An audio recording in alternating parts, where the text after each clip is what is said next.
You're listening to The Disc Golf Show. How's it going, guys? Welcome back to The Disc Golf Show. Today is August 12th, 2025. This is episode 16.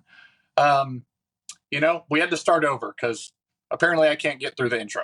I am Nick. As you can see or may not see, Justin is not here. Unfortunately, he got stuck overseas. He is trapped. No, I'm just kidding. Let's move on. With me today is, as Justin does wherever. Hey, I'm Kenny, a.k.a. Can You Putt? Yep. So, as always, let's get through the intro. Today's episode, as every episode, is brought to you in part by our friends over at Final Nine Sports. They are a pro shop in Northern California. They have two locations, one in Orangevale and one in Rocklin. Big shout out to them. They're big supporters of us. We appreciate it. Now, we do always say shop local.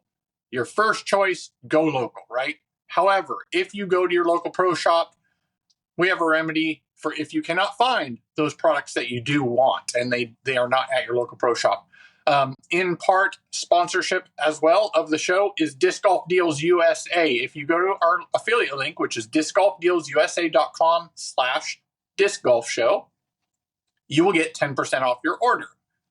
Some things, there are some things that don't apply, but 99% of stuff off there, you're going to get that 10% discount. So thank you to Disc Golf Deals USA. Again, discgolfdealsusa.com/discgolfshow. So thank you very much. Let us jump into the news. As always, when Justin is not here, some of the production is a little less. The news. Yeah, we so let's move on to the news. Can't go for it. All right, we're going to start off with, some more good news about Ben. Ben Askren, he's been walking around much more confidently around the hospital and stuff like that. Unfortunately, he's still in the hospital. But good news there. Unfortunately, now we'll go to bad news, good news, bad news. Johnny McRae, though, ended up in the hospital. He had a heart catheter procedure done and no final answers on what happened. And, but he's back home and he's resting. So, that's great to hear. Prayers go out to praise. To both of them, yeah, because we're still looking for some recovery. If you don't know, Johnny had a heart attack a few years back. So, obviously still got maybe some residual issues. Again, I'm not trying to speculate or anything like that. Anyway, moving on. Also, some more health issues here. Sarah Hokum also had to have a tonsillectomy over in Europe while she was there. So unfortunately, she had to drop from Ledgestone just coming up because of the continuing concerns about her tonsillectomy and safety and things like that. So, she couldn't even fly home. Is that what you said there in the show notes? Yeah. So apparently she had stated that due to worry about the cauterization on her throat from the procedure, that there could be hemorrhage if she was on the plane. And so therefore she going, I'm not going to fly. I'm not going to. Smart move. I don't blame her. Let's bring it back up now again. Congratulations goes out to Garrett Gerthy, Double G, and Jessica Weiss. They got married during this little time off span, so congratulations to them. Saw some other disc golfers, obviously, in the wedding party and stuff like that. So check out their socials if you want to see that. And then we concluded the voting for the PDGA elections. So again, those things are posted. We got Laura. Oh, wow. You're making me say another really last name. It's Nogtegal, I believe. Okay. She's no longer on the board of directors as a PDGA. And so the importance behind that, depending on what side you're on, is all more so related to the trans athletes that are in disc golf. Okay. Laura was a big proponent for trans being included in FPO. Mm-hmm. And so for those of you that, or for those that are pro trans and FPO, this might be a step back. For those that are anti-trans in FPO, this may be a sign of change. So depending on what side you land, I mean, I've voiced my opinion on this. I have 2 daughters. Personally, I'm not for. Now, I'm not against. Again, this is where everything gets kind of mixed up. Right. I'm not against people in general being who they want to be. It's just when it comes to competition, that's where it kind of gets muddy and the lines get a little blurred. So again, this is just kind of letting people know that Laura is no longer on the board of directors moving forward, at least this year after elections were finalized. Now, let's get on to the tournament topics. Since our last show, a couple big events have transpired.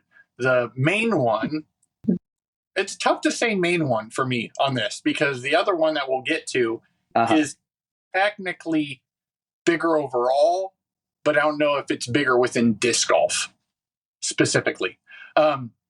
So World Championships were held, and these were held in Finland because this was the second one. Both, the what was it? The DGE, the festival. Yeah. The festival was held. That was a pro, and then the Worlds were held a week and a half later. There were a few things that transpired here during this event. One, we had Kristen DNF due to, she made a post saying that her anxiety was kicking in massively and she was having trouble managing it. Yeah. She was getting stressed for, again, we don't know a lot of the backstories, personal stories that people have. You may not see these things pop up until they are serious. These are things that maybe people have a history of dealing with, but you don't see it in the professional life because they're dealing with it in their private life. So ultimately, I just, I hope she's able to manage them better and push past this and find a place where she feels more grounded and secure, because we have noticed it in her play. Her putting has dropped significantly from what we expect. And it's tough to say expect from an athlete like that because everybody goes through their valleys and their highs, your highs and lows. And she so never gave her toe proper rest that she broke. Yeah. And she was playing a ton of events. And even though she dropped from this event, she still, as we'll talk earlier, went to the World Games and represented Estonia at the World Games. So that was also part of her decision to drop now. She really wanted to represent Estonia in the World Games. Rightfully so. And a positive thing that came out, well, a few positive things. There are some big news, actually, that came from this year's Worlds. One, Ella Hansen's final round, so her final round at Worlds, ended up being rated a 1065 round, which is the highest ever for the FPO division. It's massive. She made a big push in her final round to try to vie for that. And she did a really great job. Came up a little short, but she should be more than proud of herself. Another big thing was you had all these big throwers, right? We talk about distance is important. Mm-hmm. Yes, unless you're Owen Scoggins and your putt is deadly. Owen Scoggins, distance to it. Yeah. And the thing is that I've noticed over the past couple of years, she has increased her distance, but it's just not that level of what we see the top throwers throw in FPO. Sure. There are bombers. So Owen Scoggins ends up going into overtime, or what do you call it? Death. Yeah. I'm coming up with blanks here. And she went up against the youngest player in Worlds at 15 years old, Ida Letomaki. And there's a lot of discussion as to how the ending of that transpired and decisions made. Owen Scoggins ends up getting that win she is 44, or no, I think she just turned 45 actually, because she just had her birthday. So I think she is now, but at that point she was 44. So she's almost 30 years older. And and Ida is incredibly good, especially for her age. We've seen this with other players, Cadence. We've seen this with Valerie Monjano. We've seen this with some Oh, what is the other girl's name? She's redhead and she can bomb like crazy. Midlink, New Jersey. Yeah. Yep. Midling. Yep. There are these younger female athletes that are over the next 5+ years look like they will be dominant. Most of those athletes you mentioned only been playing 3 to 4 years too. We'll just throw that in there. Which is awesome to see, because we've discussed, like, last episode we kind of discussed, like, is there room for growth in players? Now it might be different FPO to MPO, but overall, yes, there is. There's still a lot of room for athletes to be at their peak and their abilities to be pushing higher than what they currently are. So big shout out to Ida.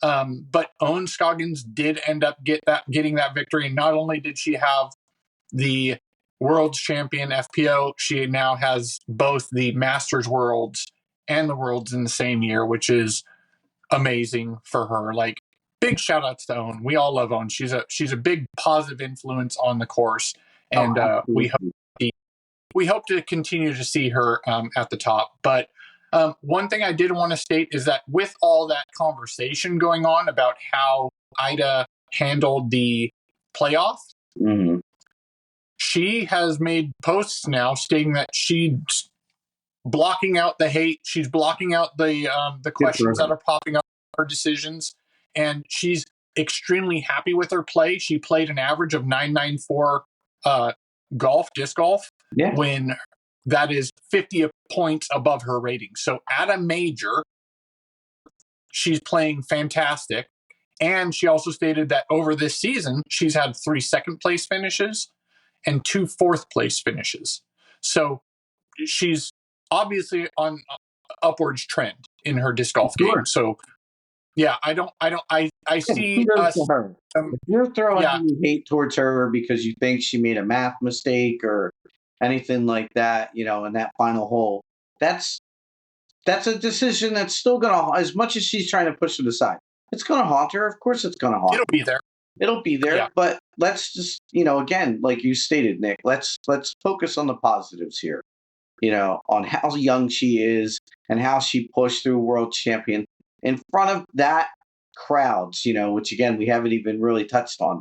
The amount of people that were there watching this young girl play, and Owen for that matter, neither of them played in front of that many people and that kind of crowd and that kind of world, situation. So, kudos to both of them. Oh yeah. Yeah. That's always the biggest crowd throughout every year. The one at the Beast always seems to be the pinnacle of disc golf when it comes to spectators. And it's always fun to see that, because it just shows how, for me, it shows how serious the Europeans take it compared to US. Granted, we're a lot more spread out over here. And so it's a little tougher, I'd say, to get that kind of spectatorship on our events over here. But that aside, I love seeing the Beast, and then the Monster was played also, but I love seeing the Beast because, I don't know, there was some discussion as well about hole 16 and how some people think it's fluky, some people dislike it. Well, actually, JVD said he doesn't like 16. There are ways to better, which there's always going to be ways that you can make it better. I after his discussion with it and listening to him talk about that, I totally see that. He has valid points. It's tough when one hole can completely wreck your weekend. Like, it's one thing if one hole wrecks your round, but if it wrecks your whole event, that is something that can be thought of as a negative and may need to be addressed. So I totally see that. But on the other side, when it comes to the players discussing how their game went, we had Gannon Burr, finally a world's champ. He did state prior to actually even playing that if he wins this one, he sees a positive possibility in winning the next 2. So the confidence level there, is insane. We'll get to that a little more about Gannon later on, because I do want to talk about his mindset and Sure. and where he's currently at. But yeah, big shout out to Gannon Bird. He's got a fourth major now, and he's among, I think there's only 6 people that have 4 or more. And again, he's very young. I mean, still so young. 20, Yep. 21 yet? Yep. Just He's 20 still. Yeah. So big shout out to him. Now, as for, like you said, the viewership, there was a viewership record of 1.3 million live views on Sunday. Well deserved. That's huge. That's good. And it was also pushed out by not only DGN, by YLE Broadcasts, which is in Finland. So as the players stated too, all around Finland, there was promotional, stuff up at the stores and on the streets stating that, the Worlds is there. So they actually invested a lot, which leads me into videos put up by Drew Gibson. Drew Gibson put up a video stating he doesn't understand how first place payout dropped. And honestly, I totally see his point. First payout from the last 2 years was first place was $30,000. This year it was 20. That is not like $2,000 less. That's a third less than what it was. Now, granted, there was probably a ton more back end of how the event was held and put on. There was probably, again, like I said, the promotional aspect of it. UC did a fantastic job with that. As from what I understand, this is his last event that he's going to be promoting to. He posted pretty cryptically about it, but it certainly seems like he was like, I'm done TD, and mainly because he's like, I can't do any better than what I just did at Worlds. And I agree. Like he has the ability, though. I think he can do better. But this is great. Like kudos to, like, he did a fantastic job. He's well known for putting on great events. So I just lived up / exceeded what we expect from UC when it comes to disc golf events. And I think when it comes to like Drew Gibson, not only did he put that video out, he did put a second video out after further, investigation or whatever you want to call it, where he was clarifying he wasn't stating that it was garbage. He was just confused as to how it could drop that significantly. Like, that is a significant drop. Like, it's not 10%. That is 33% difference in payout. And so it's definitely something that needs to be brought to light because, yes, we've always seen it grow. But also, on the other hand, we have hit a plateau in the growth of disc golf over the past couple of years. We have seen a leveling out of disc golf. So there's a lot of moving parts when it comes to events and how events are able to pay out and run, and what costs go up for promotion, costs go up for everything year to year. So I'm not giving them an out because to me, that's too significant of a drop. $5,000 less, maybe I could be a little more understanding, but if memory serves me right, the bottom few caches of FPO division were under $500. There's no way that those women made money going over. They worked at a loss. Even if their sponsors paid for their trip, which I doubt they did. Most of those players in that bracket that fell in that, because, Drew brought it up. That's a good point, that the people who finished where they finished, it was pretty much chalk. And also, so those people that finished at the top maybe didn't necessarily benefit, not benefit, sorry, the exact opposite, didn't get affected negatively to that payout being dropped. But it's that tier below them, right below them, and then especially the bottom tier or the bottom payouts, they didn't make any money. They worked at a loss to go over the world. Now, where what you were just talking about, though, does this viewership and the amount of people that were there, does that offset the cost for them?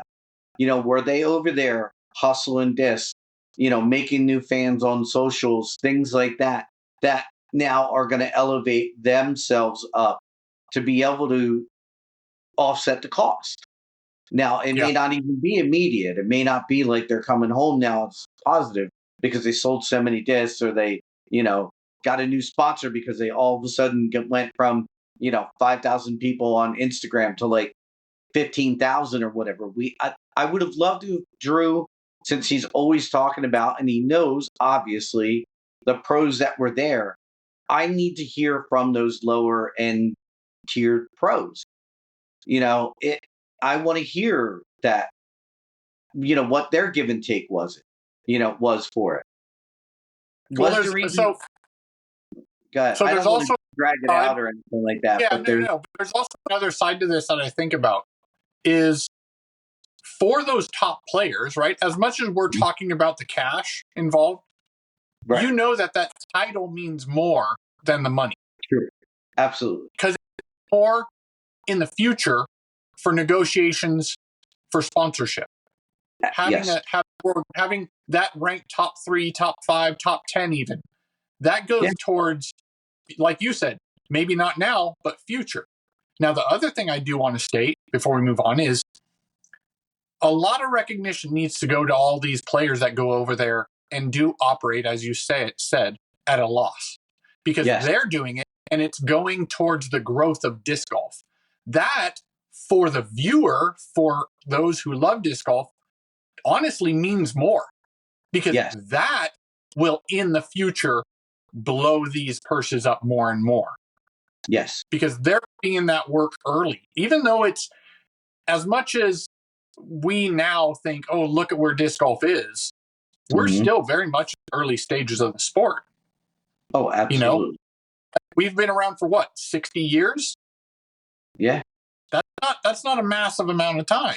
You know what I mean? So I think a lot of countries and places that aren't involved in disc golf, you think of the hugely populated areas, and again, we'll touch on this when we go to World Games, but China is not involved in disc golf. India, not involved in disc golf. Africa, lots of places in Africa. That's why Paul Macbeth Foundation went there. Very huge markets that could absolutely drastically change the game of disc golf. Oh, yeah. The fact that Worlds had the most competitors in the different countries is something we got to look at too. So like you said, lots of new faces, lots of new countries, and that means, more country pride, more, things like that, to where people will be drawn into the sport just because they have a representative from their country, from their town, from their continent, playing, things like that. Like, that's just all a benefit that we had so many people playing this world. Was the payout, affected? Absolutely. But I mean, you can't knock the sponsorship that was there. You can't knock the people that were there.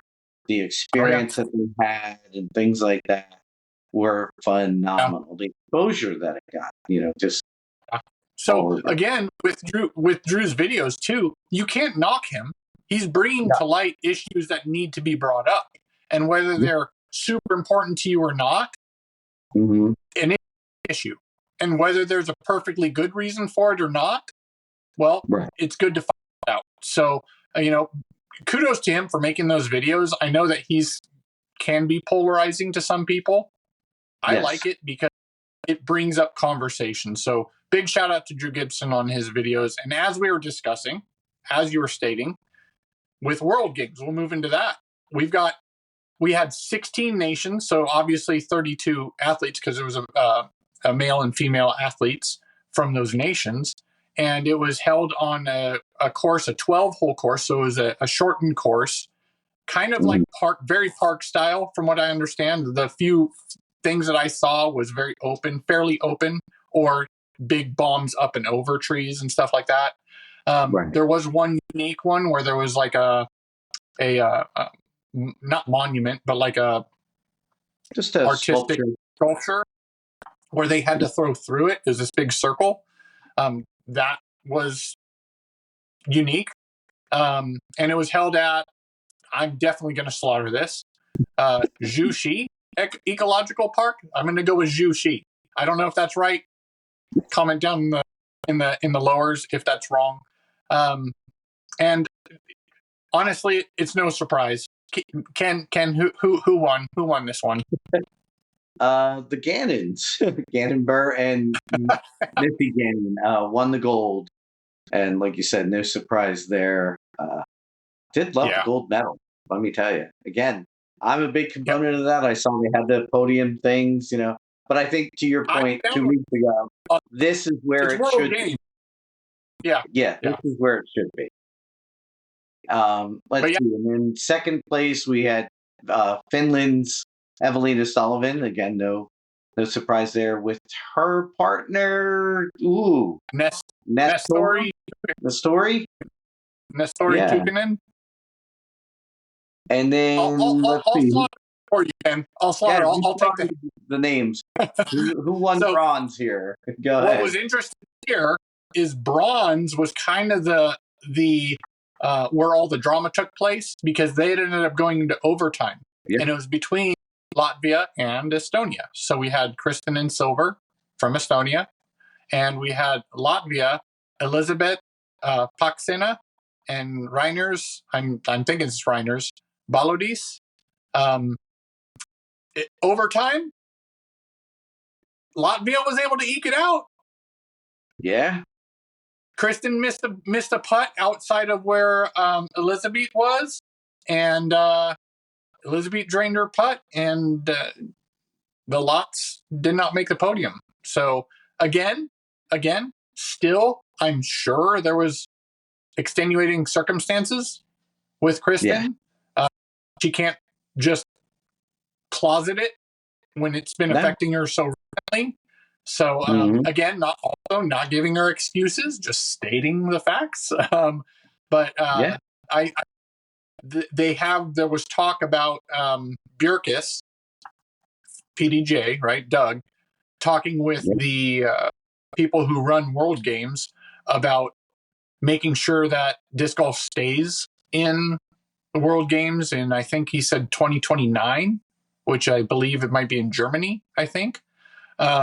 So there's still discussion there. And the big thing, I think, that's even more important than that is that there was a live viewership just solely from China of 15 million live viewers during competition for disc golf. So as you stated, China being one of those areas where disc golf is not so prominent, it's not so big, we do have some Chinese athletes. That's massive. Absolutely. They're getting viewership over there. So big shout out to those competitors over at the World Games. Big shout out to Missy Gannon-Burr with the big win there. Another, though it doesn't affect his counts in disc golf, PDGA-wise, that is a massive feat for them. And it's good to see disc golf just promoted in general in other countries. Turku Open was just recently held, and it's one of the newer events on Disc Golf Pro Tour. It looks like kind of like what was the one? Not PCS. It looks more of like a disc golf course or a golf course style location. Very beautiful, as is everything over there. The courses seem to be amazing. But this is one of the newer courses. I watched a couple of the practice round videos from a couple of the athletes that were there. The majority of the athletes did not play in this event. We noticed via our skip ace that a lot of them, which I'll get to that as well, but a lot of the players ended up coming back because we have a couple big events coming back now that the tour is returning to the U.S. So I did want to do shout out though to the winners of Turku Open. That is Silva Saarinen. No surprise there. If she's in there, she's going to be vying for it. And then we had another playoff though. She won in a playoff, so that's the third one now we're talking about in this podcast alone. Yeah, exactly. And then Ezra Robinson got another win. So big shout out to Ezra for this is his second tour win now. Kudos to them. We do have a couple more little things here that we can discuss before moving on to the question of the show. You want to take those? Yeah, sure. Quick shout out to Kella Visca for a new record, winning an A tier or higher for 20 consecutive years. That is just incredible. Dude, An A yeah. tier or higher, 20 years in a row that he's won. I mean, just think about that. I've been playing since 1994. So basically, almost the whole entire time I've been playing, we've really paid attention to the pros, I'll say, for sure. Yeah. That Yeah. he's been winning at a high level like that. That kudos to him. That is awesome. And then some ratings talk. I personally am not a huge person of ratings, but I'm going to give the flowers to the people that make. We talked about Gannon Burr. He is now at 1061 rated. He's 1 point behind the all-time high of 1062, Paul Macbeth, of course, in July of 2020 when Paul reached that rating. So now here in 2025, Gannon Burr has a rating of 1061. So he's showing his dominance. He's definitely showing his dominance. And as much as I had this, and I brought this up last time, there are people that I didn't necessarily like out the gate. Mm-hmm. We discussed last episode with Calvin. It's because personality. I didn't know his personality yet, and I need to know that about the players before I like them, right? More so like them. I can appreciate their play and everything, but them as a person, I've got to have some sort of a connection, right? Right. This is one of a Gannon when he first started out. Like, you've got to be, I don't want to say cocky, but you've got to be very confident and sure of yourself. Yeah. But there's a line there for me that I don't want you to be too confident to where you do look cocky. I want you to be confident to where you're sure of your game, but it's a balancing act from my personal point of view when it comes to who I like and who I don't. Sure. He initially wasn't the biggest. I wasn't the biggest fan. However, I respect, even from the get-go, I respected his mental game.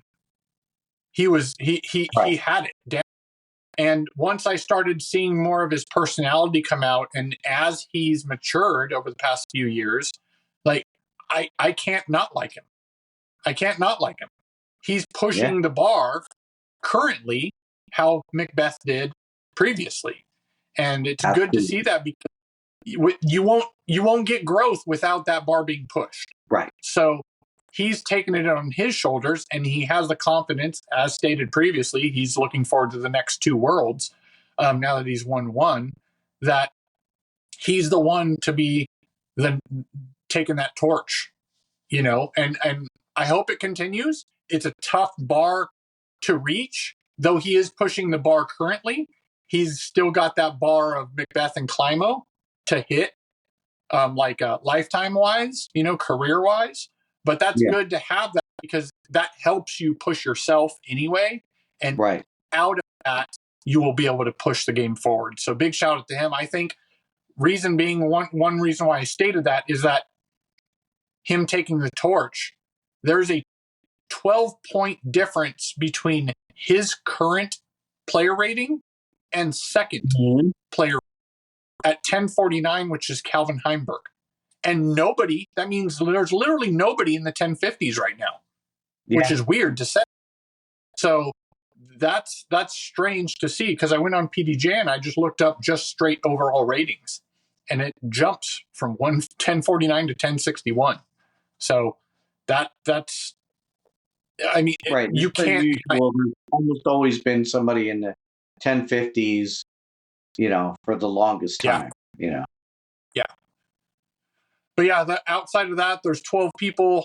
And this also tells you how competitive it is now currently. There's 12 people in the 1040s or higher, and it bumps 48 once you get down to the 1030s. So there's less than 50 people that are currently rated 1030 or higher, which is a tight group. When you drop that down even further, you're still under 100. You're only at 76 when you get down to the 1020s. Or no, sorry, 124 of 1020s or higher. Right. But there is 76 people inside the 1020s area. And just as a note, Climo is currently at 1019. So yeah, he's older now, Yeah. but still he's at 1019. He's within the top 125. Sure.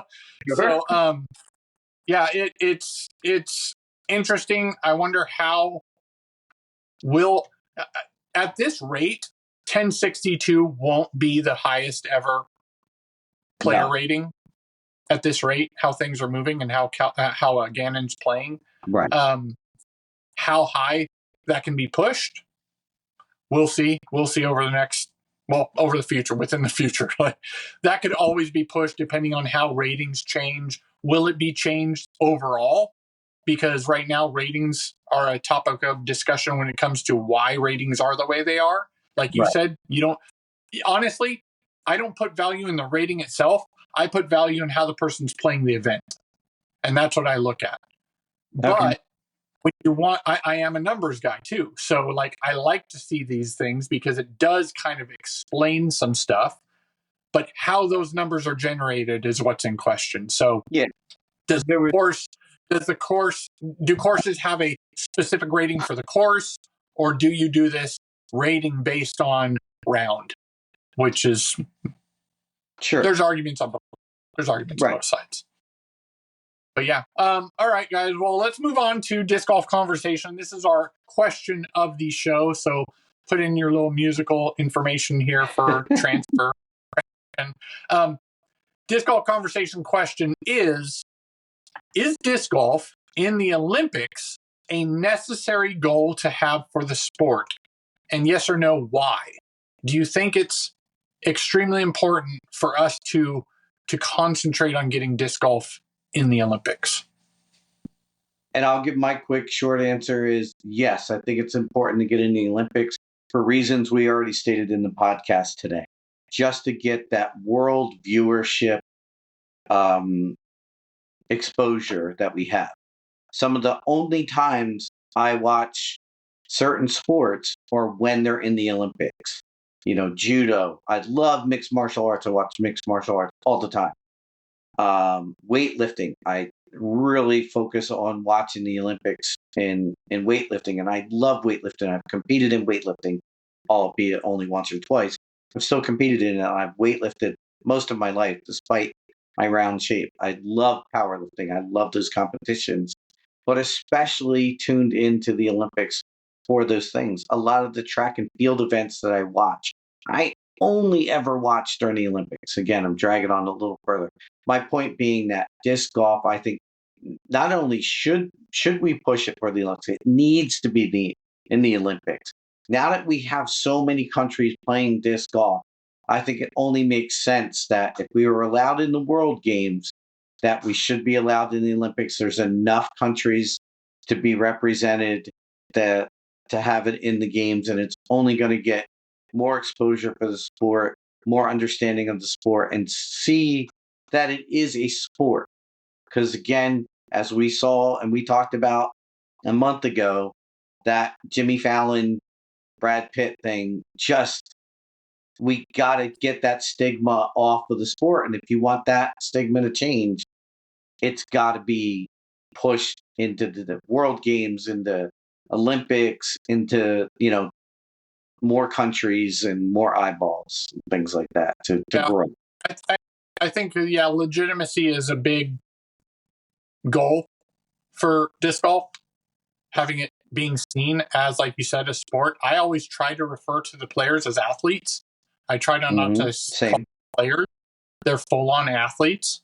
There's off-season regiments that they go through with training and stuff now that are more specific and more taken more seriously by the competitors.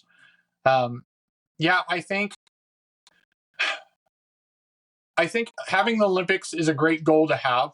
I'm just curious on a branch off of this. Do you think it's a necessary, immediate goal? Granted, it is a goal that we need to have. It needs to be in the Olympics for all the reasons you said. But is there other things that are more important currently, immediately, that need to be addressed for the sport? Or do you think that we're at a point where this can be a more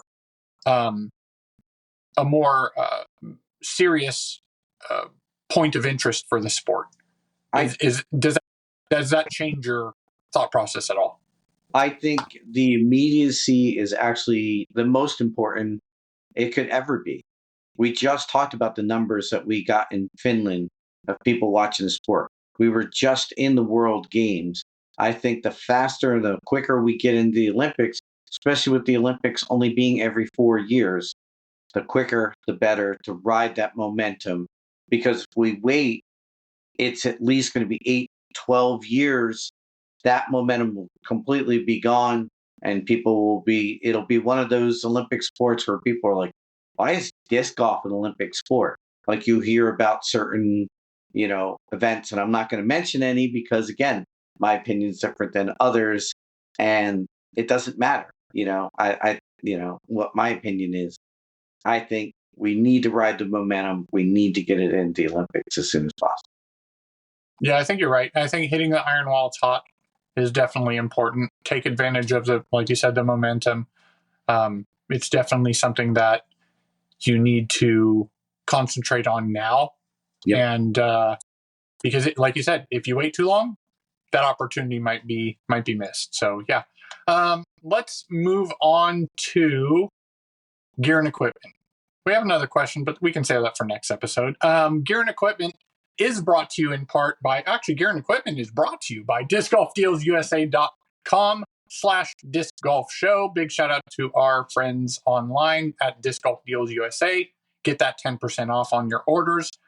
Surprisingly, not surprisingly, I think it's not surprising because such big events have transpired over the past few weeks. Nothing was approved from the August 4 date because that tends to be when they approve things. I believe it's every Monday. But there was one approval just yesterday, and that was from EV7. If you don't know who they are, they're the ones that Drew Gibson used to putt with. I don't know if he still is sponsored by them for his putter, but EV7 released the Agera-1. So link will be down below if you want to go check that out. It looks kind of like a mid-range if you go look on .com. So I don't know how many discs they currently have, but this is their most current approved mold. Outside of that, we do have some other products that we like to promote. One is our friends over at Vessi Shoes, that we do love our Idios. We do have an affiliate link for Vessi that is down below, so go check that out. There was a couple other recently announced products. One is Discraft and Ledgestone cards, so collab, by Brixton, our friends over at Brixton. So big shout out to them. What they did was, I think it was kind of like a promotion from Ledgestone to Discraft, saying, hey, we got these. It was kind of a surprise type thing. And they are collectible. Oh, okay. Yep. Collectible. Nice. Collectible cards from Brixton.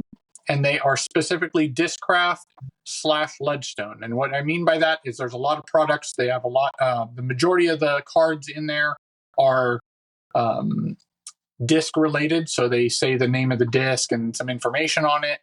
There are some that are player related. There are some chases. So I believe there are some that are 1 in 50, 1 in 100, such different foils, silver, gold foils and such. Go check them out. I think they're supposed to release later today for purchase on Discraft. So if you're a Discraft fan or a Ledgestone fan or both, you're going to want to grab these, because not only that, they're also doing a promotion where they have 5 sets of these premium cards. And I think they're all black, and they have 5 full sets of them. The first person to collect you can look this up on Discraft, or actually on one of their, if you go on their social media, you can see the video about it. The first person to collect a full set of one type of card will get this full set of only one of 5 sets. The next 2 are relegated to another collection, 2 other collections. The last 2 are going to be auction based. So I think those are going to the Paul Macbeth Foundation. You'll be able to purchase through auction. So I like cards. I like those cards. I think this is cool. I do like their Brixton mainline cards that they put out.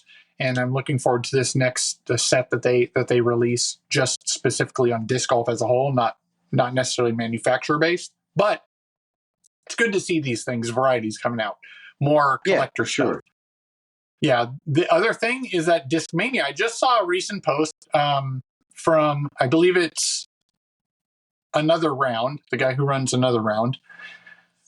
Discmania has made a statement that they have released discs that fly 10 to 15% further no matter the arm speed.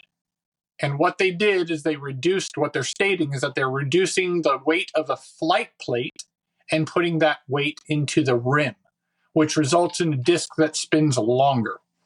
It was funny because underneath that, under the comments, Big Germ made a post saying, "Oh, there should be a manufacturer that does such a thing," hinting at that's kind of the idea behind it. It's a technology that MVP already. Yeah.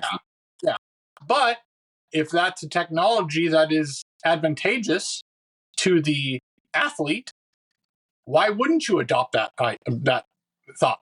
Right. You want the discs to go further, right? That's what you're going to. So they're finding ways to adapt and change their production process and whatnot, and how they make discs. We discussed last episode or the episode before. Are there areas in which disc molds can be revised? Like, are there ways that they can be improved? Well, we're still seeing it. There's still ways in which they're playing with how molds can be changed and affect the flight of the disc. So we'll see how that goes forward, how many molds that they'll apply that to. But those are the other products for our gear and equipment section. And we will move into insert transition. Ken's fantasy segment. Here you go. Yes. Ken's fantasy segment. I love it. Mostly because I'm still winning despite Europe really hitting me hard, which I knew it would. And as Justin discussed in our private chat, our group chat, he left the European events in there because he drafted for the European events. And if your leagues did that, and you played through, the wild amount of player swings from everybody being at Worlds to, not too many people being at Turco, kudos to you, I'll say again. It was rough. It was rough. I think I had 3 players going in the last event, but that's all right. I'm still first place in our league overall on both things, points and wins and losses. So, but enough about me. I would definitely look, at your Ledgestone schedule. That's the next event coming up. I would assume now, and again, I haven't actually even started to look at it, even though it starts, I think, Thursday already, right? Yeah. Yeah, it's a 4-day event. Look at the rosters and for sure check your lineups, because I would imagine a lot of the Europeans now are going to stay in Europe. So if you had a contingency of European players that you picked up during this swing, I would now look at free agent, market. I know in our free agency, we got James Conrad. He always takes off towards the end of the season, things like that. I looked at him to pick up. I was considering him. There's a couple people on my bottom tier, that I might take a flyer on someone like a James Conrad or something like that. If for some reason Chris Dickerson isn't in, anybody's lineup, I would pick him up. He always finishes strong down the stretch. Things like that. I would look at those type players, but definitely check your lineups. Do it quickly, because Ledgestone's going to be here before you know it. And like I said, I don't believe, for the most part, a lot of it, and again, I always speak a lot on the FPO because I think a lot of people don't pay attention to the FPO. Pretty sure a lot of the European FPO are not going to be there. So you're going to have to, take a flyer on some of those. For us, we're lucky we only have 2 roster slots. So we pretty much have the bench, to hold the FPO players. But, if your league's not like that, again, look into Emily Weatherman if she's still out there. Macy Veladiaz, probably is going to pick back up and start playing again. If she's, on the waiver wires, definitely take a flyer on her. She is absolutely gonna, always performs well at Ledgestone and things like that. I know they tweaked the course again this year, right? They do every year, so I'm sure they made some adjustments. I think they did again. I think there's a few changes again at Ledgestone. They play in 2 courses too again, right? Are they? They're playing 2 courses? I always thought they did in the last few years. Maybe that's just something I'm completely unaware of, but I'm pretty sure they do 2 courses at Ledgestone nowadays. Or do they do that big, super hard one? No, I believe you're right. It looks like there's 3, but I don't know if it's there's Eureka Lake, Sunset Hills, and Northwood Black. So well, anyway, that doesn't really affect fantasy too much. Pool. Probably dependent on the pool. Okay, gotcha. So, but that's really all I have to say about Skip Ace. Again, if you do play on Skip Ace like we do, there has been some bumps in the road. Jonathan addressed that today. That he's doing the updates during the season and during the European stretch on purpose, so he can do it while we're playing, while we're using the site and things like that to find these little bugs and to get them worked out and things like that. So cut him some slack if you notice some things aren't working correctly or whatever, because I love the new look of the site. I love the new features that are on there. That he's made it way easier, user friendly, even for the free version, which I still have. And again, next year, I definitely am going to upgrade to Pro because he deserves it. The money that he puts into it and stuff like that, and the time that he's putting into it, because he still works a full-time job. He's a father. He's got kids. He's got a life, and then he's doing Skip Ace on top of it and doing the programming and stuff himself. So just wanted to shout out, JVD. Yeah, and he's for my on money, it. You're doing fantastic. Yeah, I contacted him because I contacted him about some odd things that I thought I saw and discussed. He was on top of it. He was all over it. Yep. One thing is that I know that still needs to be addressed is whether or not it shows the player currently playing or not. But yeah, it looks better. Who doesn't love dark mode? I'm all over that. And yeah, big shout out. Go check them out. One thing I would say is what's a specific MPO and FPO player that you think have a 90+% chance at winning? Did you have a connection issue or something there, Nick? I saw a little swirly. You can hear me? Okay, you still there? I can still hear you. Yeah. Barely. Yeah. You're definitely glitching a little more than usual, but maybe it's just on no me. worries. It's fine. But if you want to move on to the upcoming events, go for it.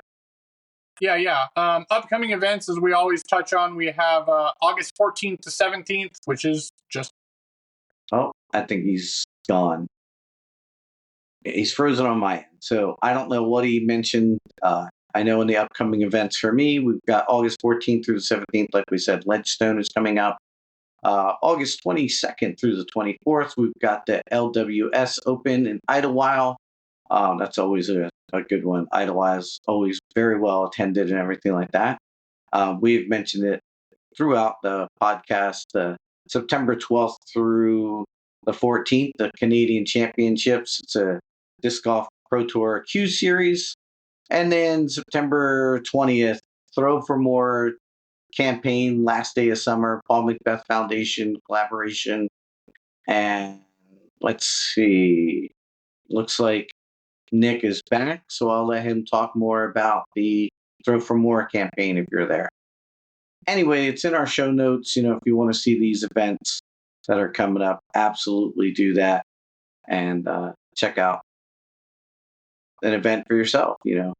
If you haven't gone to a Disc Golf Pro Tour event or even an A tier or something like that, I highly recommend that. Support the venue and things like that they got going on. I'm going to try to stall a little bit here while we're waiting for Nick to reconnect, because we've got the mag and a product that's making a return that I know. Hey, I see you, Nick. Okay, good. I don't know what's going on. We almost had it good. We almost had it good. Okay, And a selfish note, real quick, I'm just happy it's you that's dropping out. it's me and not you. Yeah, I don't even know what's happening either. Like, Justin, if you're going to get mad at anybody, you can get mad at him. get mad at me. That's fine. That's perfectly fine. I kind of stumbled through the upcoming events. If you want to hit the mailbag and the product preview, because I know you're involved in the what's coming up in this next yeah, one. sure. So you hit up all the Throw for More campaign and everything? A little bit. Okay, sweet. Yeah, I would say go check the YouTube on the Throw for More campaign. It's a good Cause. cause. Exactly. Yeah. Thank you very much. All right, guys. Mailbag. We'll move on to the mailbag, and hopefully I don't drop out again. I have no clue what's happening with my phone lately. Actually, you know what? That gives me a good idea. I can go get a new phone now. That's perfect. There you Perfect. All right, guys. Let's go to the mailbag. We have a couple things that we like to do with mailbag. It's product review, videos that we want to suggest you to check out. The product review that I'm going to suggest is a return of Perfect Putt 360. If you don't know what Perfect Putt 360 is, it's an app that's created to give you practice routines for your putts, and they range from the original one was ranged from 10 feet to 30 feet. You'd have 10 putts, you'd have 2 rounds, and you'd get to feel that rhythm of putting and that muscle memory. They stopped functioning several years ago, but now they're making a return, which is awesome because it's a great app. It's a free app in addition. Now with this new version, I'm doing some testing right now with them. This new version, they have 3 different game modes. It is light, normal, and pro. So light is only giving you 5 putts at each station. So 10 feet, 15 feet, 20, 25, and 30. So very, very doable to see how through that progression, how consistent you are and where you're missing.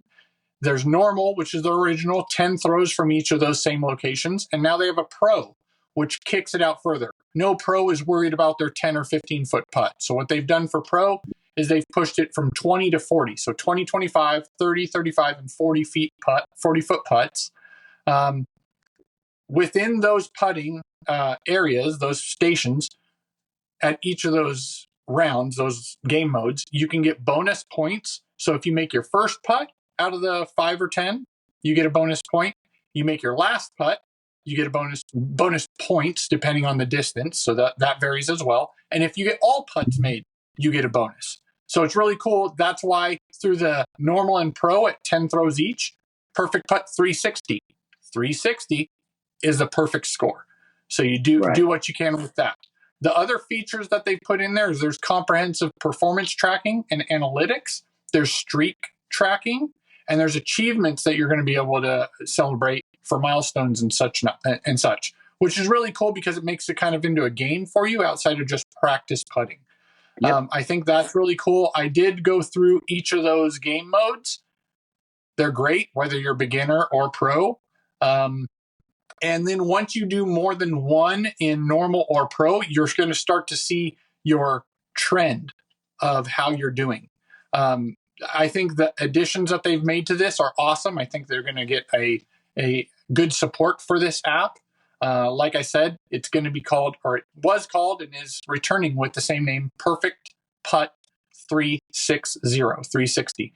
So keep your eyes peeled for that when that does release, and as it grows, till release, we'll continue to put it in here because I'd like to see that come back full, and I'd like to see a lot of people use that app. Really cool app.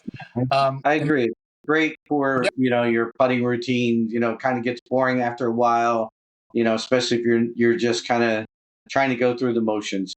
This app, I think, is perfect for people who can't, who need some kind of competition, something to stimulate them, other than just going out there and just, let me go to the edge of the circle. I suck at these, and start slinging disc into the basket.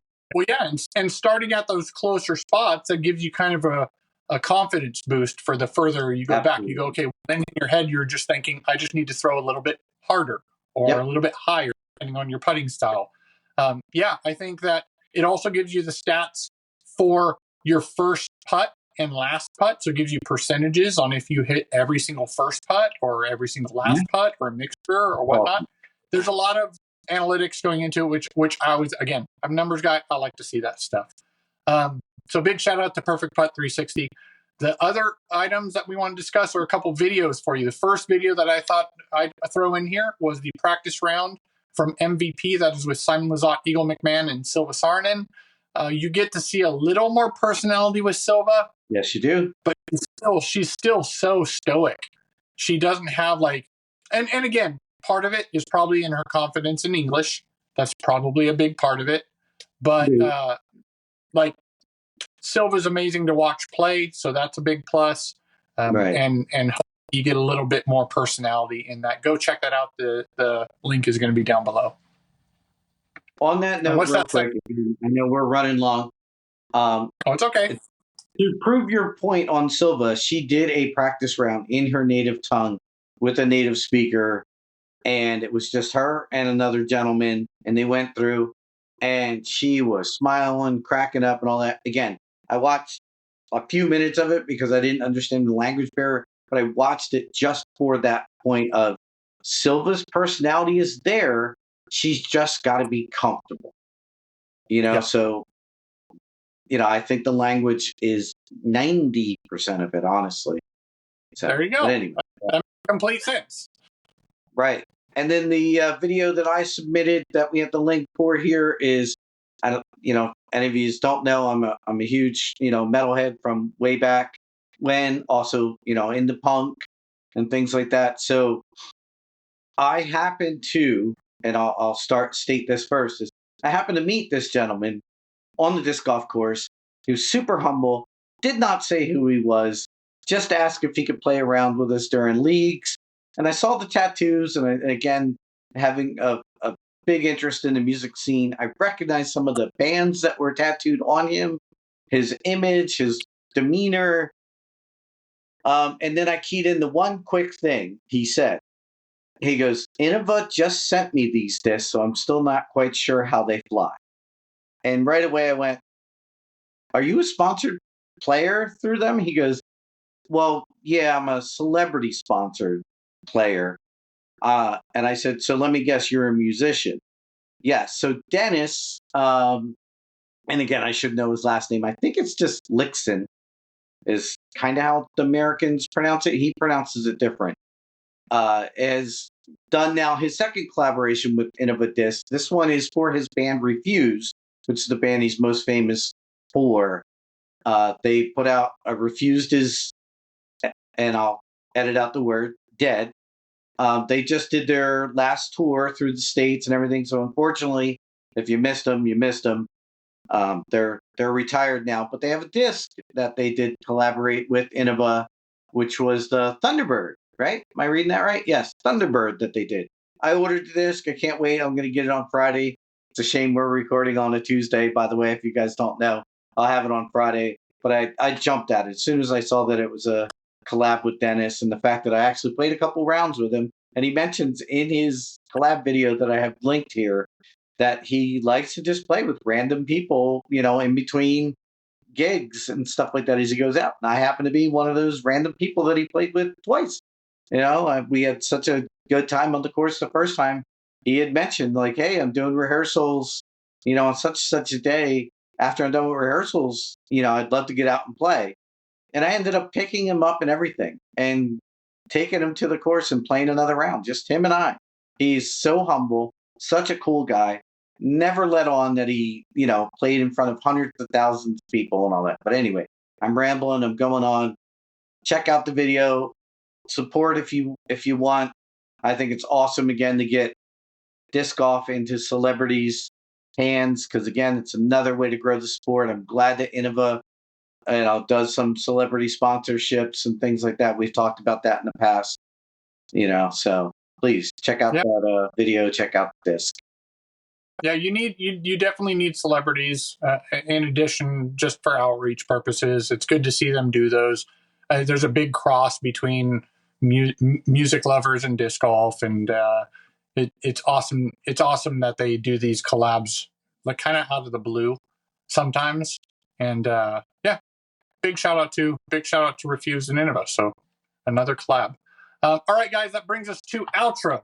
We almost made it through a whole show without my phone giving up. Moving on, we do like to give out a couple, ways that you can save money. Who doesn't love to save money? If you need a new bag or in the market for a new bag, go to Upper Park Disc Golf. You can use code Disc Golf Show, and you can get 15% off your purchase of a new bag from Upper Park Disc Golf. And then one of our sponsors, Disc Golf Deals USA.